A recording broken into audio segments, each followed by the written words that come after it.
I spend a lot of time meditating in nature, and I've noticed that plants produce a whole lot of seeds or spores. Like, it's extravagant, and very few ever become a mature plant. And they keep doing it. And I look at the trees. They grow in all sorts of ways. You might have this idea of how a mature tree of a certain type should grow, how tall it should be, how full it should be. And I look in the forest, very few reach that. So many are in what you might consider suboptimal places, and they grow maybe what we'd call stunted, or they're crooked, or half of them, the branches end up not developing at all. But none of these trees look at the other ones and say, oh, I'm not living up to my potential. This is what that tree looks like when it grows in these conditions. As humans, we have this idea of potential. And just hearing that word, potential, am I living up to my potential? Is he living up to his potential? Is my client living up to their potential? Or my student? You can feel the constriction. It's an attempt to pull ourselves out of the flow of life, to make an assessment on what should be, and to declare it less than. Or at least to set a standard. And it's painful, right? So I have 2 master's degrees, and I've done 2 half masters, and then where do I find myself? Rather than finishing either of the half masters, I'm back getting another bachelor's degree. Is that living up to my potential? Or I'm a therapist, I've worked with all these people, and I expect that they're going to keep up with what they've learned, whether it's in relationships or in their physical way they use their body. And then I've discovered a couple years later, no, they haven't kept up with any of it. Or my child not living up to his potential. Or somebody dies young. Death at 11, 17, 32. We decide they have not had their full potential. What do we know? Certainly, all of those evaluations assume that we know better than life knows.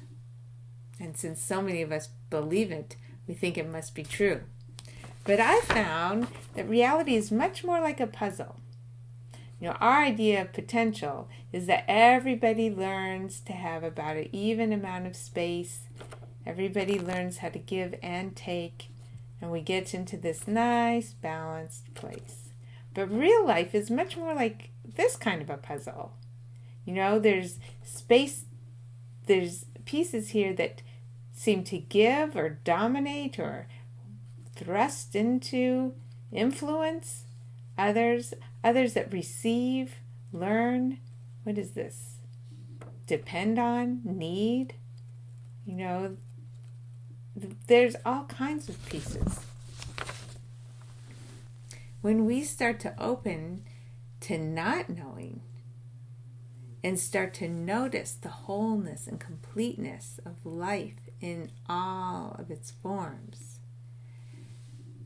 something changes in us, right? Now we can be the evaluators. There's nothing wrong with being the evaluator. That's just one more puzzle piece, right? But given that you're watching this, you probably already have felt that fundamentally true being in us is whole and complete. And when our human understanding aligns with that, there's this open, available experience. So it's a matter of noticing nature and surrendering the position of authority and then paying attention to all the preciousness in everyday moments. The preciousness when my son helps his friend, or when my son is helped by his friend. The preciousness of just a simple raindrop on a child's nose.